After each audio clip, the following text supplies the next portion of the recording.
I got my teeth cleaned. Ew. Anyway, sorry. I'm going to read this book, chapter 11, and there might be a cat or two that jumps on my lap. Don't worry about it. No big deal. Okay. So the title of this chapter is Supernatural Good and Evil. Section 1, Otherworldly Beliefs. I very much believe in ghosts. There is no question in my mind that they exist, said my classmate emphatically. I was shocked. This wasn't grade school. We were both enrolled in a PhD program, and my classmate had made it clear that as a skeptic and liberal political activist, she had no use for spiritual things, at least those of the Christian variety. It seemed odd, though. How could my classmate believe in supernatural beings but express skepticism? Let me just try this again. Oh, and enter the dog. There he is. He's making sure it's comfortable. Let's try this again. This paragraph, the whole thing. It seemed odd, though. How could my classmate believe in supernatural beings but express skepticism about God or miracles? Even though she was very smart, my classmate did not have a coherent belief system. She was not alone. Many modern people struggle with biblical accounts of the supernatural, angelic appearances, unexplainable and timely divine intervention in the physical world, demon possession, and most incredible of all, the resurrection of the dead. They wonder, haven't accounts such as the Red Sea parting and Lazarus returning to life been disproved by science? Since the Age of Enlightenment, some have tried to present a Christianity minus the supernatural. With good intention and respect for Jesus of Nazareth, they wanted to champion the moral teaching of Christianity to those who were skeptical of the supernatural. For example, Thomas Jefferson wrote a Bible titled The Life and Morals of Jesus of Nazareth, consisting of the Gospels with all references to miracles and Jesus' deity removed. In a letter to John Adams, Jefferson trumpeted his achievement as 46 pages of pure and unsophisticated doctrines, saying, in extracting the pure principles which he taught, we should have to strip off the artificial vestments in which they have been muffled. If what we have seen so far in this volume has any merit, though, Christianity without the supernatural is like a symphony with no instruments, or like snow skiing without snow. The supernatural is a central ingredient that brings out the flavor of everything else. The Apostle Paul, for example, stakes the validity of the Christian faith on whether Christ bodily rose from the dead. Without this miraculous event, we are still in our sins, he said. Further, the Bible describes miraculous events not just to impress people with God's power, but also to display how God uses his power to restore all things to himself. As Pastor Tim Keller puts it, we modern people think of miracles as the suspension of the natural order, but Jesus meant them to be the restoration of the natural order. The Bible tells us that God did not originally make the world to have disease, hunger, and death in it. Jesus has come to redeem where it is wrong and heal the world where it is broken. His miracles are not just proofs that he has power, but also wonderful foretastes of what he is going to do with that power. Jesus' miracles are not just a challenge to our minds, but a promise to our hearts that the world we all want is coming. Jesus' healing of sick people showed his desire to restore things to rights. His turning of barrels of water into wine showed an attitude of abundance. Jesus lavished the wedding feast with barrel after barrel of the finest wine, showing up the Greek god of wine and son of Zeus, Dionysus. And Jesus' walking on the water showed that he, not Baal, was the master of nature. The Bible does not seem interested in offering just a moral philosophy. It tells of a God who displayed his power in creation and continues to show it today. In this chapter, we'll journey into the heart of the Bible's supernatural claims, focusing on how God relates to the world. We'll then tackle the main arguments used to deny the supernatural, explore the question of miracles, most notably the resurrection of Christ, okie doke, and delve briefly into the reality of supernatural evil. This means Satan, demons, and demon possession. Our goal is twofold. First, to explore evidence of the Bible's truth, and second, and most important, to restore our amazement at how the Bible demonstrates Christ's transformative power to this very day. Section 2, the materialist naturalist challenge to the supernatural. Milo. Sorry, I have to talk to cats every once in a while. They like to sniff the dog when he sleeps. Anyway, back to this. Materialist should be a word that you're familiar with. Materialist meaning what you see is what you get, and what you see is all there is. And we don't believe that as Christians. We believe there's supernatural, hence that's why it's in the chapter. Ta-ta-da. Anyway, Christianity is quite different from other faiths in that it relies heavily on miracles to provide proof of faith in ways other religions, such as Islam, do not. The story of Islam begins with Muhammad receiving divine visions and communicating with the angel Gabriel, and the Quran affirms that prophets of old performed many miracles. The Quran acknowledges Jesus' miracles too, but Muhammad was a prophet, not a miracle worker. Professor of philosophy Oliver Leaman observes, and he says this, Islam as a religion does not make much use of miracles. Muhammad claimed to be greater than Jesus, but as the Christian philosopher Blaise Pascal puts it, any man can do what Muhammad has done, for he performed no miracles. No man can do what Christ has done. In the Greek language, the word for miracle, semeios, I'm sure I didn't say that right, anyway, means sign. As author and speaker Eric Metaxas phrases it, miracles are signs, and like all signs, they are never about themselves. They're about whatever they are pointing toward. Miracles point to something beyond themselves, but to what? To God himself. Author Stephen Davis points out that Scripture shows God's relating to the world in 4 primary ways. 1, bringing the world into existence. 2, sustaining its existence. 3, acting through natural causes in the world. And 4, acting miraculously or outside of natural causes in the world. In other words, God is more than the fuse lighter of the Big Bang. He shapes, sustains, and cares for the world he made.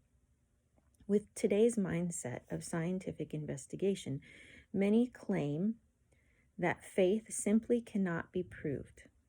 Faith is believing what you know ain't so, Mark Twain famously said. Many today follow Twain's dictum in conceiving of religion as that which relies on unsubstantiated belief or even ignorance, and science as the systematic, impartial application of reason. Science, according to this narrative, rescues the world from superstition and backward thinking. To atheists, disproving miracles is an important strategy in getting people to give up their God beliefs. But atheists have their beliefs too. In fact, underlying arguments against the supernatural in this common way of thinking are 2 interrelated assumptions. 1 is materialism, which focuses on being, says that everything that exists is purely material, and that nothing that is immaterial, such as God, exists. And naturalism, which focuses on knowing. Naturalism says that everything that exists is composed of natural entities that can be explained and justified through scientific investigation. Anything said to exist outside of nature, such as God, is thought by naturalists to either not exist or to be unknowable. Now, side note right here. So they just said that many people believe that faith is believing what you know ain't so. That's what Mark Twain said. We've already talked about how faith is believing, but it's believing in something that you do know or something that is credible. And we talked about this in an earlier chapter, so don't let your mind go bonkers and go, oh no, what do I do about faith? Just remember, we've already discussed this.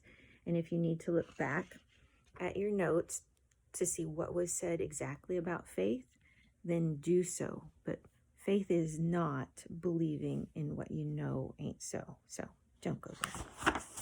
Okay, I guess, yeah, back to the book. Oh, and that was Iris. Those who embrace materialist, naturalist assumptions find it impossible to believe in any supernatural world. In fact, they define reality in such a way as to exclude the supernatural by definition. Harvard paleontologist Richard Lewontin admits, materialism is absolute, for we cannot allow a divine foot in the door. Everything is material, the famed Edward O. Wilson asserted, including the mind and all its spiritual products. It is important to remember that materialist naturalists do not prove that the supernatural does not exist. They assume it does not exist and build their worldview on that assumption. And when they say that they're not going to allow a divine foot in the door, that means they refuse to even put spiritual nature as an option. Okay?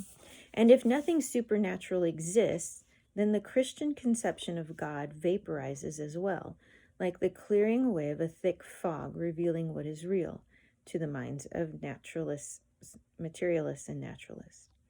Believing that all life evolved from non-life, that only the material world exists, and that everything has a natural cause can lead people to look down on those who believe in supernatural as people who just don't get it and ought not to be taken seriously. For example, Richard Dawkins offered a crowd at an atheist rally the following advice: mock them, ridicule them in public with contempt. To support their convictions, materialists and naturalists often turn to the arguments of philosopher David Hume, who objects to the existence of miracles both in principle and in fact. His primary in principle objection concerns humanity's alleged uniform experience against miracles. Nature, he suggests, develops in a uniform fashion. Such a world leaves no room for miracles, and so therefore they most likely have not occurred. Hume then made 4 in-fact arguments against miracles. First, no historical miracle has been sufficiently attested by honest and reliable men who are of such social standing that they would have a great deal to lose by lying. Second, people crave miraculous stories and will gullibly believe absurd stories, which is evidenced by the sheer number of false tales of miraculous events. Third, miracles only occur among barbarous people. And fourth, miracles occur in all religions and thus cancel each other out since they espouse contradictory doctrines. Materialists and naturalists consider these arguments to be a tour de force of intellectual reasoning and therefore irrefutable evidence of Christianity's deep flaws. Is there a response that we can give them? Section 3. Responding to the materialist and naturalist challenge. In this short space, we'll focus on 5 responses to the materialist-naturalist challenge. Hume's arguments against miracles are flawed. Our first response to the materialist-naturalist challenge is that Hume's reasonable-sounding arguments are not, in fact, reasonable. Let's take each argument in turn. First, in reference to Hume's in-principle arguments that miracles are impossible in a uniform world, C.S. Lewis points out that this is something we can't know. He says, now, of course, we must agree with Hume that if there is absolutely uniform experience against miracles, if, in other words, they have never happened, why then they never have?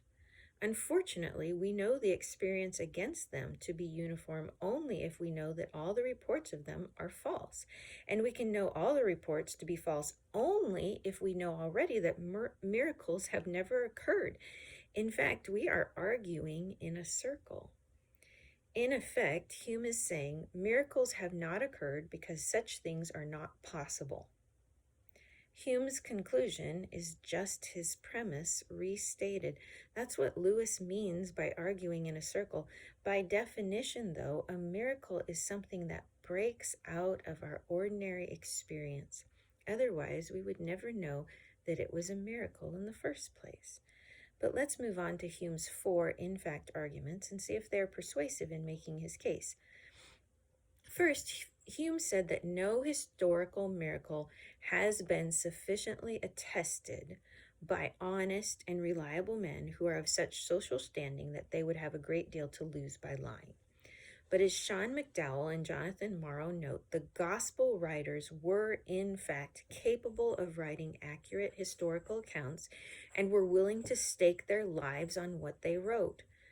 At the very least, this demonstrates the depth... Hey! Sorry, growling dog. You okay? You're a good dog. They're just going to walk by you, but you're a good dog. Okay? Good dog. Back we go. Sean McDowell and Jonathan Morrow note the gospel writers were in fact capable of writing accurate historical accounts and were willing to stake their lives on what they wrote. At the very least, this demonstrates the depth of their sincerities. Liars make poor martyrs, they say. In other words, most people aren't willing to die for a lie that they tell. Second, Hume said people crave miraculous stories and will gullibly believe absurd things. Yes, some people are gullible and believe improbable things, but it does not follow from this that no improbable things have ever occurred. Third, Hume said that miracles only occur among barbarous people. This, however, is not true in the case of Jesus. Jesus' miracles did not occur among a barbarous people, but among the Jews, who were a highly educated and sophisticated people, say McDowell and Morrow. Fourth, Hume said miracles occur in all religions and thus cancel each other out, since they espouse contradictory doctrines. But the miracles in the Bible and throughout Christian history seem to be of a different character from those reports from other traditions. Poor, non-historical examples of miracles from other religions do not rule out the well-attested miracles common to Christian experience, most notably, as we will see, the resurrection of Christ. This section is not obviously intended to completely refute David Hume's arguments about miracles, but as more and more evidence is collected, it becomes clear that human experience on this planet is far from uniform, as Hume asserted. Several years ago, New Testament scholar Craig Keener, skeptical of accounts of miraculous occurrences, developed a detailed methodology for examining thousands of reported miracles. What he found was stunning. Apparently, supernatural events, including miracles, are much more common than people assume. Keener's 2-volume work titled Miracles describes his findings in more than 1,200 pages of painstaking documentation. In the end, what Hume thought he knew in theory has turned out to be wrong, both in theory and in practical reality. There is, at the very least, good reason to believe that Hume's arguments do not account for reality. Probably no one has put it better than the inimitable... sorry, it's been a day. Okay, I'd love to see your glasses.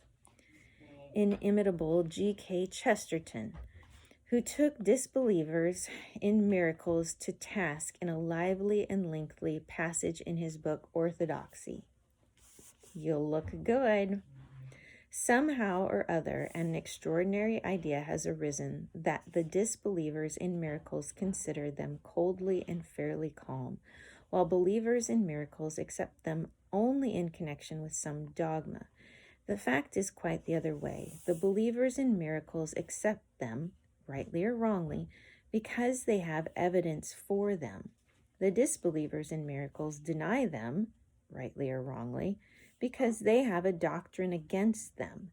It is we Christians who accept all actual evidence. It is you rationalists who refuse actual evidence, being constrained to do so by your creed. But I am not constrained by any creed in the matter, and looking impartially into certain miracles of medieval and modern times, I have come to the conclusion that they occurred. All argument against these plain facts is always argument in a circle. If I say medieval documents attest certain miracles as much as they attest certain battles, they answer, but medievals were superstitious. If I want to know in what they were superstitious, the only ultimate answer is that they believed in the miracles. Iceland is impossible because only stupid sailors have seen it, and the sailors are only stupid because they say they have seen Iceland. Saying that people in the past were gullible and easily fooled into believing insufficient evidence for miracles may be an indictment against being gullible and easily fooled, but it is insufficient evidence against believing in miracles themselves. And I better stop there for a minute.